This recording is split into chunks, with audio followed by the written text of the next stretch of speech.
I just wanna have peace. Pay for the bill, let them take my car, never see the receipt. Good health, we prize, but everybody around prosperity. What's up, guys, and welcome to the Livbtr podcast. This is your host, Jay Ciano, and this is the show for people trying to optimize every area of their life. Let's go. I just wanna have peace. What's up, everybody, and welcome to another amazing episode of the Livbtr podcast.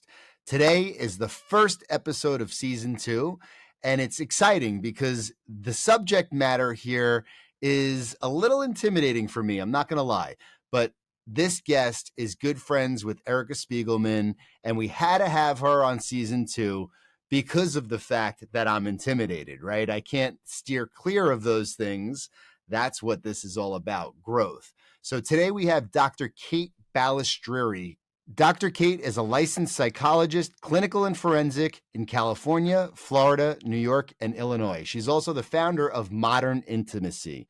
So today, I want to explore some questions that I've had that maybe other people are thinking about, but don't have the opportunity to ask. So guys, this one's going to be interesting. Enjoy.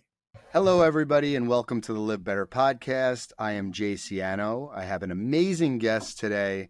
I'm really excited for this conversation. So I have Dr. Kate. Dr. Kate is a licensed psychologist, the founder of Modern Intimacy, a certified sex therapist, and the host of Get Naked with Dr. Kate. Dr. Kate, welcome to the show. Thanks so much for having me, Jay. I'm thrilled to be here. I'm excited. So, listen, we talk about all things healthy lifestyle. And I have to be honest, when I started doing some research on you, I'm like, this conversation can go in a lot of different directions. And I listened to some of your podcast episodes where I'm like, probably not going to go there on this discussion, but I'm super interested in really learning about everything that, again, I could focus on myself, evolving into a better version of myself. Mm-hmm. And I kind of want to kick us off here.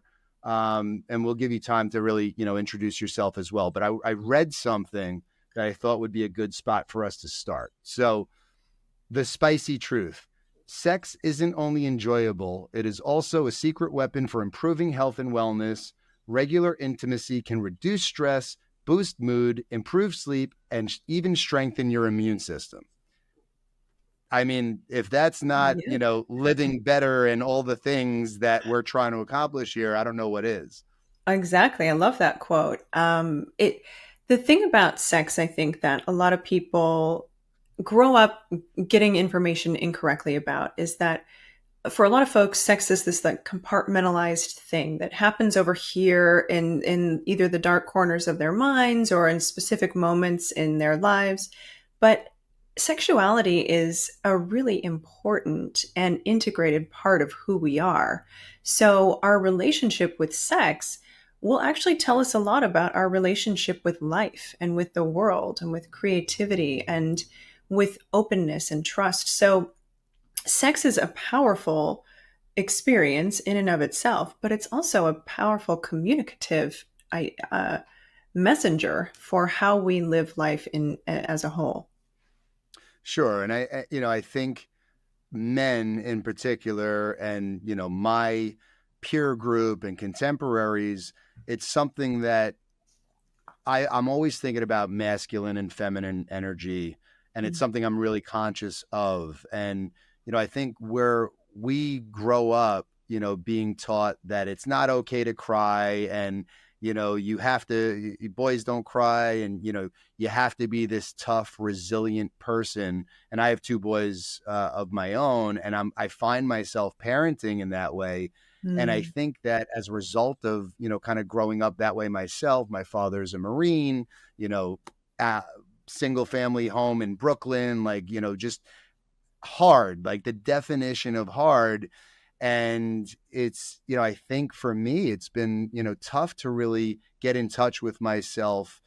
Even in my marriage, it took me time to, really be vulnerable, and as I get older and mature, I feel like these conversations are so important because, again, it really, I think, it's a combination of physical and mental and spiritual and all the things.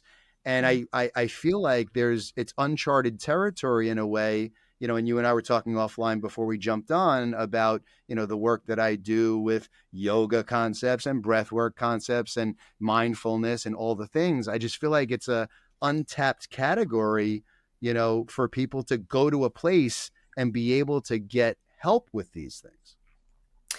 It is the places where people can go to broaden their education, broaden their horizons, are quite limited when you look at the professional spheres. Certainly, there are thriving communities for folks who have certain sexual preferences. There are non-monogamous communities, there are kinky communities, there are LGBTQIA communities.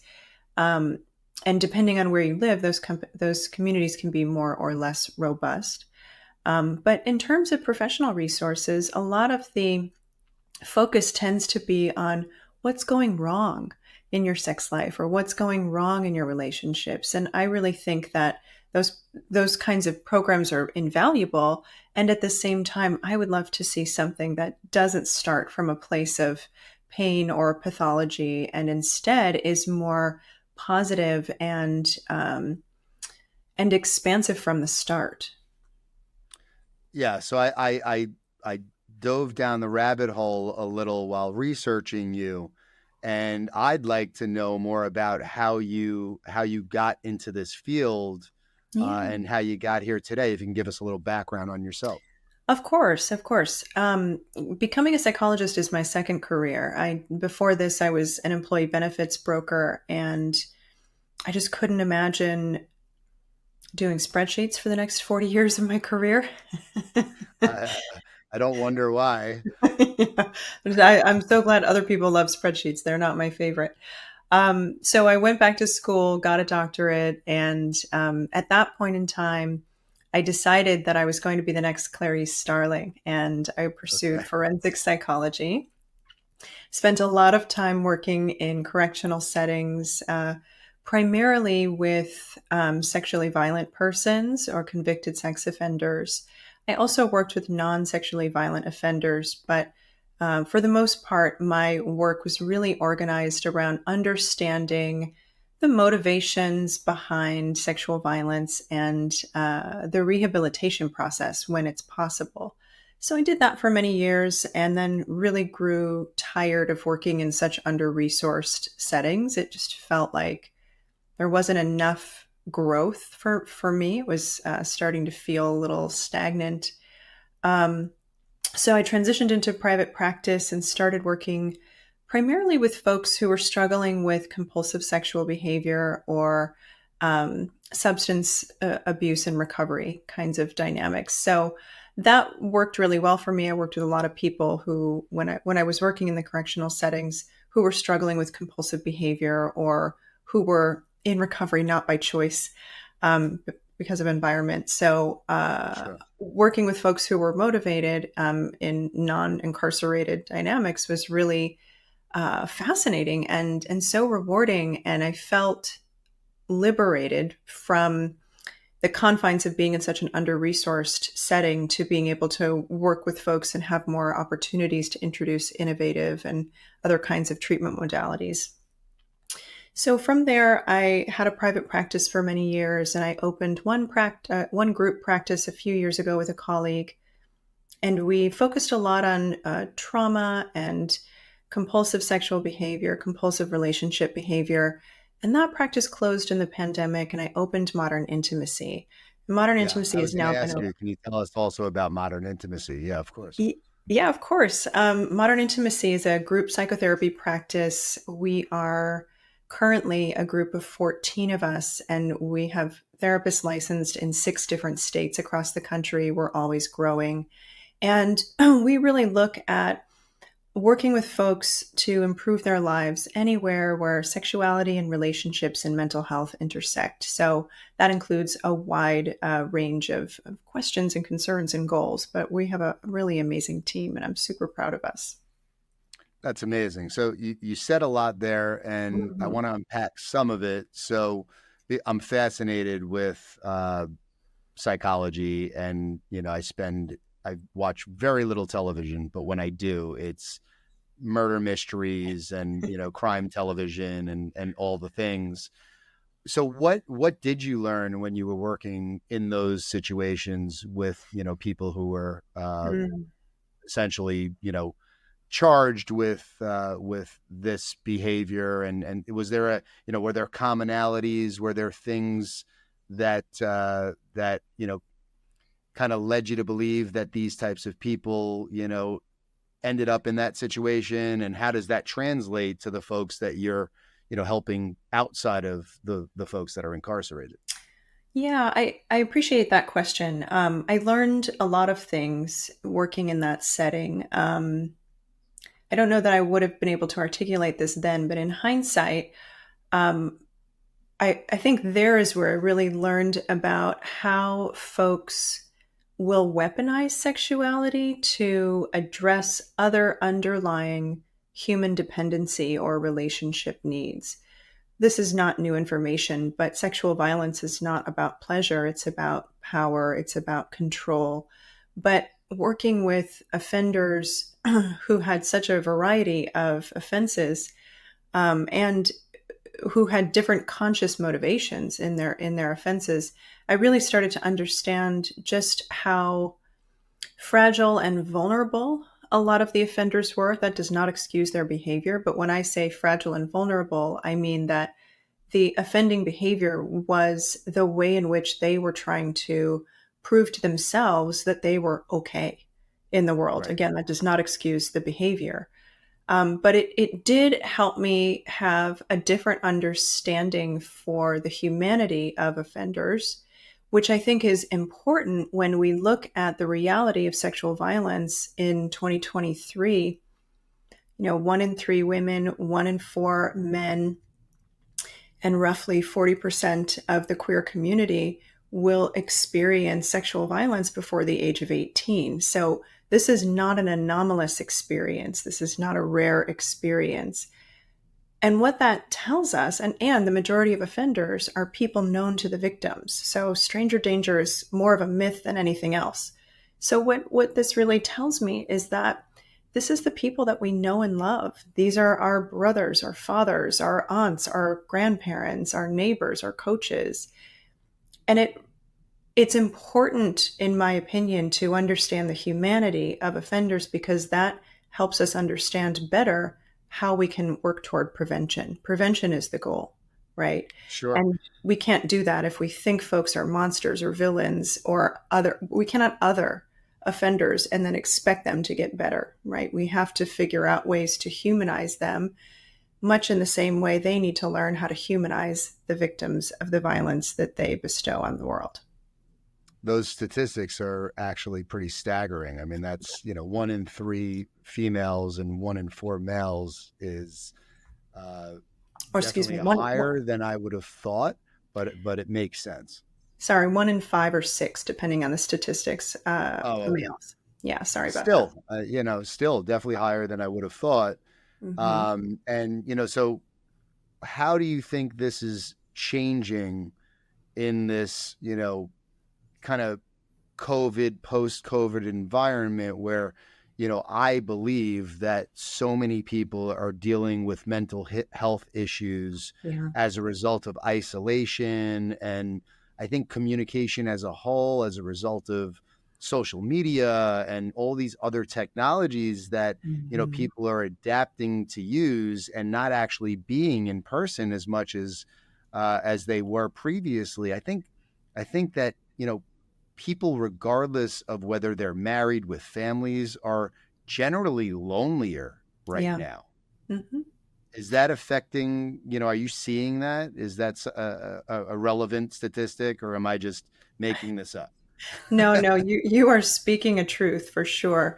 The loneliness, the experience of loneliness is more acutely felt now than I think any time in recent history. And it's because of a lot of the things that you said, right? Social media creates this kind of avatar, gamification experience of humans that we all are subject to, because I don't really know anyone who doesn't have a phone on them at all times. So we have learned to have a more two-dimensional experience of one another. Also, I think we need to look at the political and economic variables that are contributing to a sense of loneliness, because when you have folks who don't have the resources that they need to feel safe in the world, they tend to get more self-focused. And that means they're more organized around a one-person psychology system, meaning that they can't really connect as well as they would otherwise, because they're more determined to just keep themselves alive and safe, psychologically, physically, financially, in all the ways. So that creates a lot more predisposition to an us-them mentality, which also keeps people really lonely and without the supportive community that they need, because everyone's in competition for these resources that feel so scarce. So we've got a lot going on. And during the pandemic, there was a pretty sharp increase in reported domestic violence, intimate partner violence, and sexual violence. And we're not really seeing those numbers decline just yet. In fact, 3 women every day in the United States are murdered by a family member or intimate partner. Wow. Yeah. That's staggering. Yeah. So it's a thing. Loneliness is Definitely driving a thing. lot of So, rage. for sure. So I'm very, very into personal development, and Mm-hmm. it really is, directly correlates into what I do for a living. It's really nice actually, because the avatar of most of the businesses that I work with, I actually truly understand, what they're doing, what they're looking to do, and can be very helpful from that perspective. And similarly, in the personal development space, I went from, I would say, let's call it 3 years ago, being a heavy drinker, high stress. My health was, definitely not top priority, and so on and so forth. And over the last 3 years, I've become like maniacally disciplined. I was always working out, but I was not like, it wasn't, if I didn't do it the first thing in the morning every day as a non-negotiable, it wasn't to that extent. And I did a program called 75 Hard, which was 75 days without alcohol, 2 workouts a day, reading 10 pages, like, a bunch of different Wow. things. And as a result of doing that the first time, I really started to realize that there was so much more to life. And the more that I removed things, the kind of fake dopamine, things, and started to actually enjoy real dopamine by doing hard things and Mhm. being, feeling like I was rewarded from that type of behavior, et cetera, et cetera. The more I started to realize that, something like alcohol just didn't suit me anymore. And, I was always high performing, my definition of high performing. But once I became this version of myself, I look back and I'm like, you were wasting half the week hungover. How high performing were you, Jay? Right. And I say all of this to say that when you get into like the, personal development space, there's so many people that are like, it's really simple. These are the 5 things that you need to do to be your best self and become superhuman. And one of those things is always no porn. So I'm curious to get your take on that, because a lot of people talk about how bad pornography is for you to consume and how it affects your relationships. And I just want to learn more about that myself. So I'm just curious from your perspective. Great question. The thing about porn, so I want to answer this in 2 parts. One, the porn industry is wildly problematic for so many reasons, and that's a separate issue than whether or not porn is healthy for Okay. someone. Um, Erotic material, I'm going to replace the word porn and say erotic material, can actually be incredibly healthy and worthwhile to have in a person's life, depending on who the person is and how they relate to it. Much like red wine or alcohol or cannabis, right? A person's relationship with the substance or with the stimulus is the only thing that will dictate whether or not it's healthy or destructive in their lives. Now, I hear from a lot of men that when they stop watching porn, they feel tremendously more grounded and more focused in their lives. I don't think that's the porn itself. I think what they're actually doing is challenging themselves to go out and create other hobbies, other coping strategies, other ways of focusing their time. And that's what's actually creating for them a different experience in life. You know, a lot of men will ask me about the merits of semen retention. And I will tell them what the science says, that there is no benefit to semen retention. This is a myth that's out there in the world. And there's a lot of, I think, desire for semen to be seen as this like powerful source within one's body. And so holding it in gives them energy. That's not what the science tells us. So again, I think what's actually happening is that folks with perhaps underdeveloped coping skills in other areas of their lives are creating new habits, new hobbies, new areas of focus. They are expanding and diversifying the way they do life, and that's why they're seeing such a benefit. See, I when you say that, I look at it as another form of self-discipline. So I feel like, first off, I've never even heard that term, so that's new. But I understand. Well, let me ask you a question: are the people who ask you that similar in nature? Are they highly disciplined people that are looking to optimize all areas of their life, and they're asking you that because they want to know if they can perform better on the field, on stage, on whatever it is? Are these people that are, really grabbing the bull by the horns and trying to find any competitive advantage in life? Sometimes, yeah. Not always. Yeah, not always. Sometimes it's those folks are asking that question to themselves and to myself or other sex therapists because they're recognizing that something feels missing in their lives. And usually where that takes shape is in their romantic relationships. Either Right. they are spending too much time with porn in their minds and it's interrupting their ability to be intimate with a partner in a way that doesn't work for them, or their relationship, or they're spending a lot of time with porn and solo sex and they're actually not putting themselves out there and Right. creating the social skills or reinforcing the social skills necessary to have thriving relationships, not just sexual relationships, but also friendships and professional relationships. So again, I think it's important to look at the role that porn and masturbation play in somebody's life. And is it something that you go to for pleasure to enhance your life? Or is it something that feels like a default or a coping strategy, which doesn't mean it's unhealthy necessarily? But if it's getting in the way of someone feeling like they have the energy to do other things and create structure, then it might be something that they want to revisit. Very interesting. Another term that you hear thrown around, and I'm curious what the definition is, when Kanye West has come out saying that he's a sex addict and so on and so forth, and you hear that term relatively frequently, and I'm always kind of questioning, what exactly does that mean?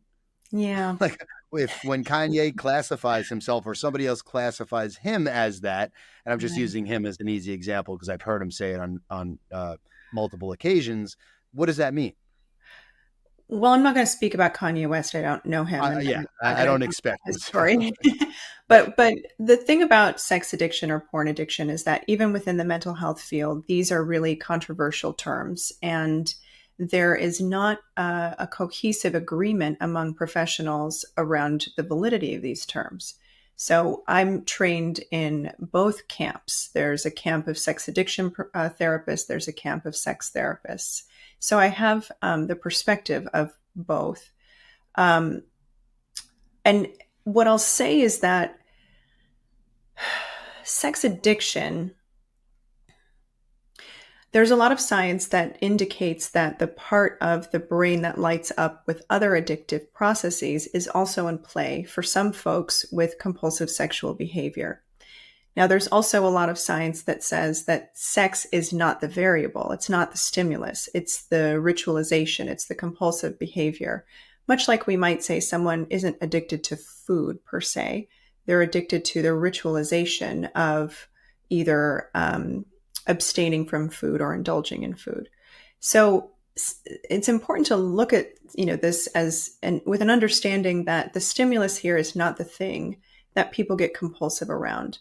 What does seem to be a general consensus is that many people can get compulsive with their porn use or their relationship with partnered sex because they're using these medium, porn or sex, to regulate a dysregulated nervous system. And so that's where it can get compulsive, and it becomes a behavioral coping strategy, much like skin picking might, or disordered eating might, or any kind of compulsive behavior that isn't sex might be a way that they try to calm themselves down or activate their nervous systems, right? Depending on what's going on neurobiologically. So a lot of folks take offense, or they bristle with the term sex addiction or porn addiction, because there are a lot of folks who will jump to using that label as a way to avoid accountability for generally not living in integrity and not holding up their agreements relationally with folks.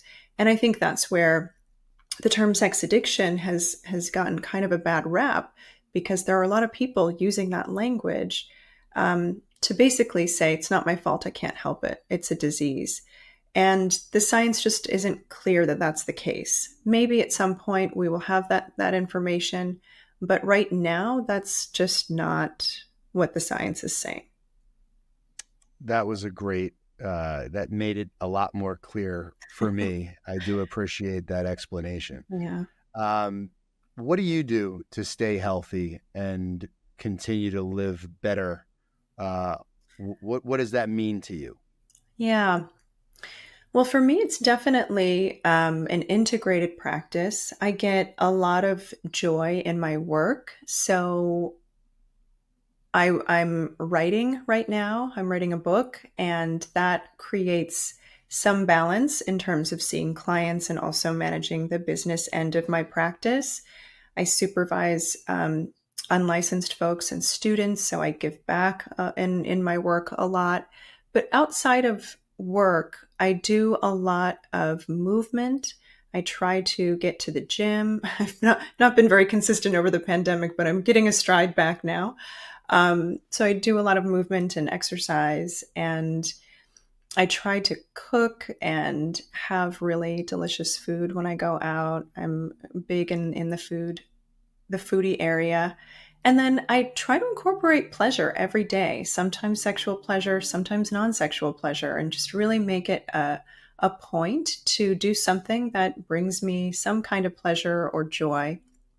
And that can range from, of course, solo sex to partnered sex, or dancing, or reading, or watching a new movie, or stretching in a new stretch, or playing with my puppy, just anything that really infuses a conscious practice of pleasure into my day is really important to balance, for me, the stress that comes with doing so many other things.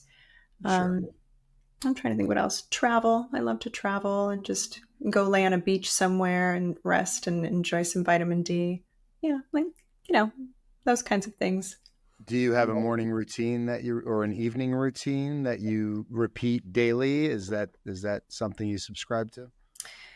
I ebb and flow with that practice. But I would say my morning routine right now looks something like taking my dog out, having a wonderful hot piping glass of matcha, and doing some stretching. And my dog and I have a ritual called the Wiggles. She's a wiggly little doodle.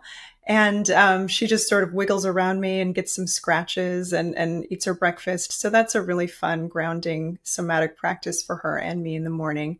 And then in the evening, I try to read. something like a chapter or 20 pages, depending on what I'm reading and how long the chapter is. And I tried to do some journaling before I go to sleep and just really reflect on the day and set some intentions for the next day. When you say movement, can you describe that a little bit further?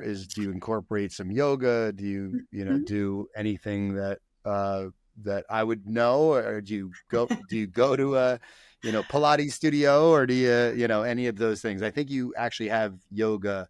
You have a history with yoga. I do. I was trained to become a yoga teacher years ago. I think that was 2007, and I used to teach it in the prisons. Oh wow. Yeah, my dissertation is actually about the utilization of yoga as a treatment for the long-term symptoms of sexual trauma. So I have a long relationship with yoga, and Is it in effective? Is it? I mean, yeah, kind of an obvious, question, but do you find that yoga is a very effective treatment? it depends on the style of yoga. So the kind of yoga that I would recommend for looking at healing is called trauma sensitive yoga. Other yoga can be helpful in healing, but if it's not trauma informed, it can actually exacerbate symptoms of trauma. So, Hmm. trauma sensitive yoga is really important for survivors who want to learn how to be more agentic and autonomous in their bodies. That's really the goal of trauma sensitive yoga. It's developing interoception, so an internal knowledge of what's going on in your body. And that becomes a vehicle for knowing what your boundaries can be and learning when and how to set them. So I do groups that teach around that sometimes, and haven't done one yet this year, but I'm thinking in 2024 I'll do another virtual 12-week group around this very theme.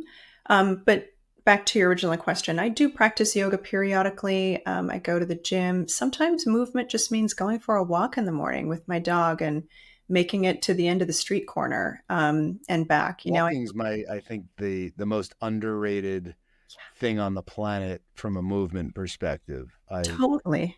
I love it, and unfortunately I injured myself, so my knee is has been bothering me now. This is my fifth week where I'm like not walking Oh no. normally, and it's like it's really taking me off my routine, Yeah. and it affects me mentally, and the ripple effect of it has been crazy. And not being able to go for my walks, I think, is the biggest negative side effect as a result of this injury. Oh. I could do other things, and I could still go to the gym and do things, so I'm Mhm. not completely useless, but I can't walk, and it's killing me at this point. Oh, I'm so sorry. Yeah. Yeah, it's brutal. Injuries like that can really have a huge effect, a huge ripple effect on your mental health and your physical health. I hope you feel better soon. What? Thank you. I appreciate it. Where can you find this type of yoga, by the way? Because I work with a lot of yoga concepts, and I've never heard of this. And it sounds to me like there is, again, a need for something that maybe you could bring to the masses. But yeah, Yeah, do studios offer this type of not class, really. or is this something that's typically virtual, as you mentioned? Um, I don't know any studios that have yoga instructors trained in this. There's some here and there, but the training is its own certification, separate from becoming a yoga Got it. instructor. So there are a lot of therapists who are not a lot, but there are a handful of therapists who are trained in it, and a handful of yoga instructors who are trained in it. And you can just I think you can just Google trauma sensitive yoga and see what providers near you offer it. But it is definitely something that I would love to see take shape with more accessibility, because it's a really different approach to yoga. Even the language is different, which is important. And it's so wildly beneficial for a lot of folks.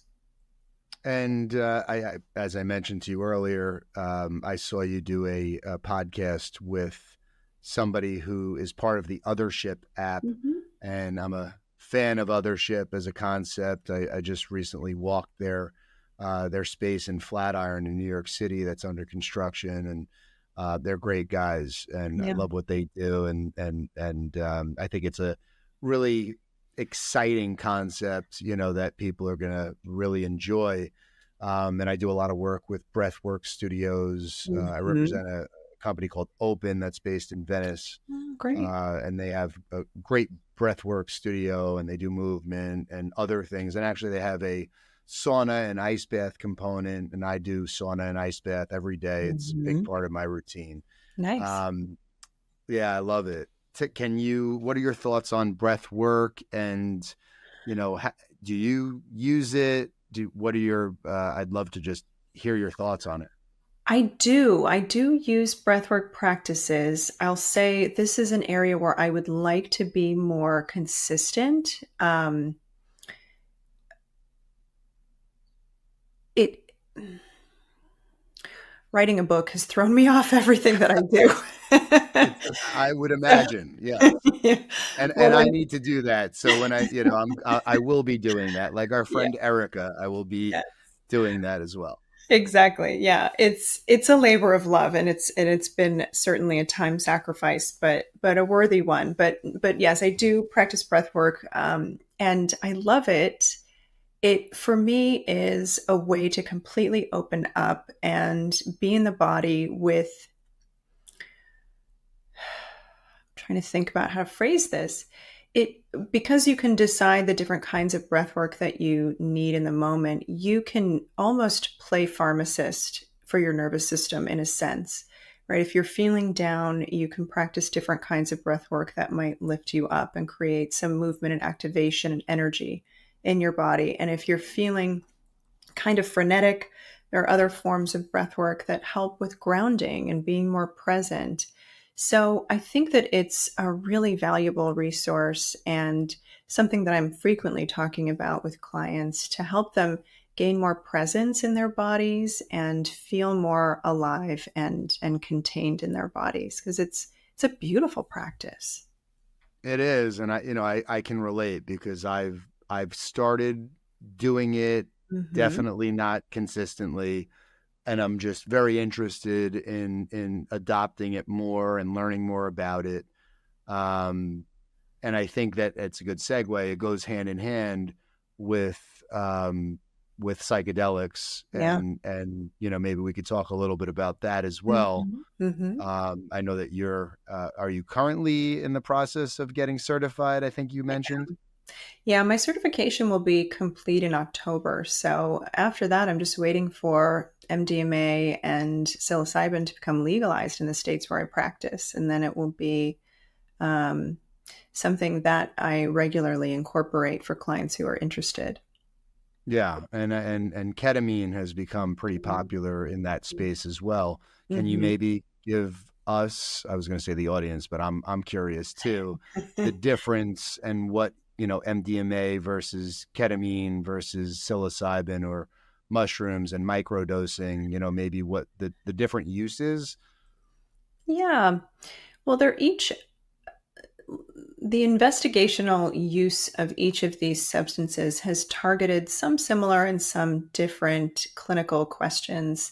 Ketamine is really been focusing on the treatment of what they call, and I hate this term, treatment resistant depression. Um, but it's approved for use to help folks use in smaller doses that can help with just breaking through some of the really difficult symptoms of depression for some people who have tried a lot of other things or maybe don't have the energy to try a lot of other things because the depression is so acute. And it's been shown to have some pretty significant efficacy. Now, a lot of folks are using ketamine lozenges and different routes of administration than what the FDA has actually approved. And there's more variability in terms of the efficacy, and a lot really depends on how someone metabolizes it and how they consume it and the setting that they're in when they do it. So there are a lot of variables to consider. And if ketamine assisted therapy is something that sounds interesting, I recommend only working with folks who have gone through a certification or a training program, because I've seen a lot of really wonderfully intentioned providers go out there and start administering ketamine or pairing up with folks who are administering it in the medical field. But there's a big difference in how people feel when the set and setting are more intentionally therapeutic versus more medically focused. So that's Sure. not true for everyone, but for the bulk of folks, I would say it's worth it to take a little extra time to research a provider who's got this extra training. It can make a big difference. Um, and then with psilocybin and MDMA, psilocybin's sort of being targeted for use around healing from trauma, addressing depression-related concerns, a lot of end-of-life related depression or Mm. anxiety. So the research is a little bit more broad and still developing. But folks who are looking to use psilocybin might want to think about, what's the goal and whether or not it can be applicable, I think is really dependent on the person and the kind of dosing process that they examine. But it's not legal in most states yet. So there's a lot that we're going to learn once it's legalized. Sure. And MDMA is the same, right? With MDMA, the investigational purposes right now have been looking at, or the studies have been looking at its application toward the reduction of PTSD symptoms. And they're seeing significant rates of resolution and reduction in PTSD symptoms. So it's really, really promising. And I'm not sure when exactly it will be legalized, but I keep hearing maybe sometime in 2023 or 2024. It's already legal for treatment in Australia, and I'm hoping the US Okay. is not far behind. But Yeah, it's definitely good to hear. I'm all for it. I think I think that's something that can really benefit a lot of people. it can. And a lot of people bristle when they hear about psilocybin or MDMA as a therapeutic use, and they think that it's a license to go get high. And it really Yeah. isn't, right? It, Yeah. it, it can be mood altering, of course, but the way that we're being trained to look at these substances as a therapeutic modality is really different than how you might use them recreationally or how people have used them recreationally. It's a far more contained setting with facilitators, again, who are there to help guide you through the process. So it's not like you're just given the substance and said, go at it. I mean, these things in the real world are not that difficult for people to get if they Right. choose to. So I Mm. don't think you really are going to go into that environment to just have a party. I mean, Yeah.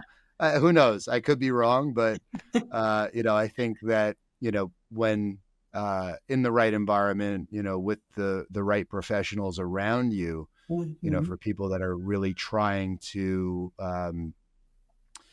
work through trauma and open up, different areas of your brain that are not possible to open up without, Yeah. these things. And, I have yet to have that experience with breath work. I have heard many Mhm. people, and I've been in the room, with people who are able to, to get there, Yeah. and super interested in learning more about that. When I hear people's descriptions of, where they can get from breath work.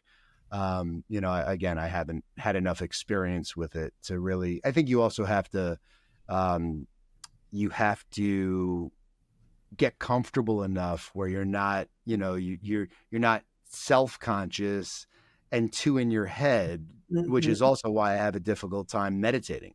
To Ah, me, it's like I can't detach those thoughts. When I hop in an ice bath, I'm able to achieve that easier than I am just sitting with myself. oh, sure. I believe Yeah, that. Yeah. yeah. Yeah.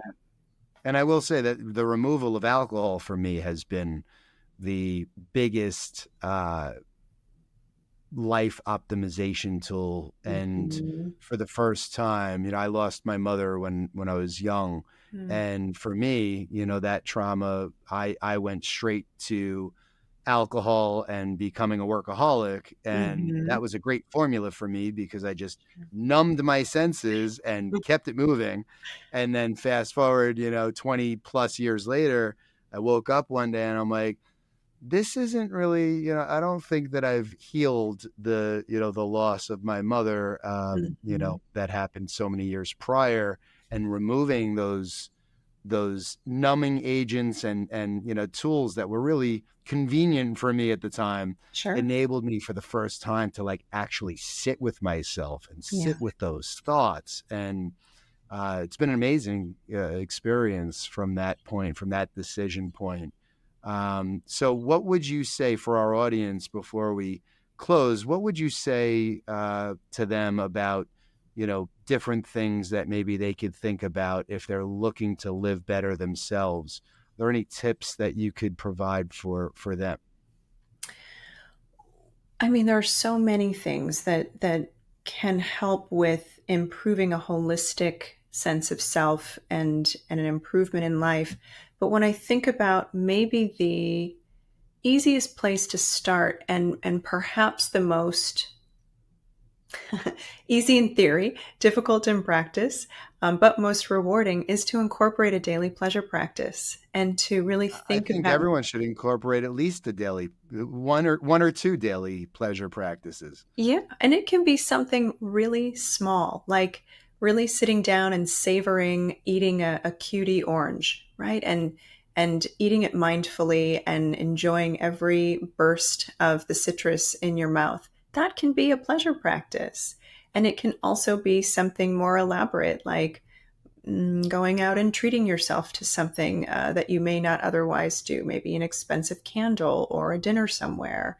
It can be something like sitting in gratitude with a partner and doing some eye gazing. It doesn't have to be sexual and it doesn't have to be expensive. It doesn't have to be elaborate, but it does give you the opportunity to be embodied and to experience and receive some element of joy for however short or long duration of time. And when you start to invest in that every day, you start to treat yourself better and differently in other ways. And that is wildly gratifying. I think that I need to take your advice because I am not great at that because I juggle so much Mm-hmm. and am so busy Mm-hmm. that I'm not always present. Mm-hmm. And my own personal pleasure is not always a top priority. And then also on the flip side, as I explained to you my journey, I also like delayed gratification is a Mm-hmm. very important thing to me where, I'm also, I do enjoy life quite a bit. I don't want you to get the wrong impression, but, at the same time, it's like this push and pull effect where, I struggle with, do I buy that? I can afford it. I deserve it. I've worked really hard for Mm-hmm. that. Or am I a better person for not indulging in that because Yeah. people are going to perceive it a certain way? And, I don't really need that. Well, What are your thoughts on that? what you just articulated, first of all, thank you for sharing that. I think it's a really common struggle that a lot of folks have around the idea of pleasure because we have in our culture developed this overcoupling of worthiness and pleasure, right? Our ability to enjoy pleasure only exists if we've earned it. And I would invite you and other people to uncouple pleasure and worthiness because we don't need to earn pleasure. Now, I'm not suggesting that we should just go on a completely hedonistic spree in life, but I think that we do need to move away from this idea of deprivation, even if it's a performance of deprivation, as a, a marker of morality and goodness, and instead move to how can I exercise increments of pleasure because pleasure is a human right, right? And none of us need to earn it in order to experience it. You gave me a lot to think about. That is, it's yeah, I mean, I'm happy to hear what you said. It's profound. I think I know I need to hear it. I think a lot of people do. Um, and it's it's important because at the end of the day, we're here for a short amount of time in the grand scheme of things.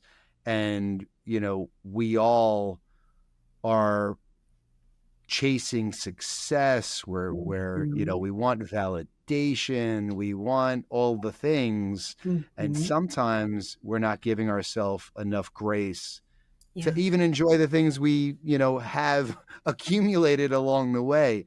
And I know I struggle with that. And it's a great reminder. It's a great piece of advice. Yeah. Okay. I appreciate it. So where can everybody find you? Probably the best place would be modernintimacy.com, my website, or folks can find me on YouTube at Modern Intimacy or on TikTok and Instagram at Dr. Kate Balestrieri.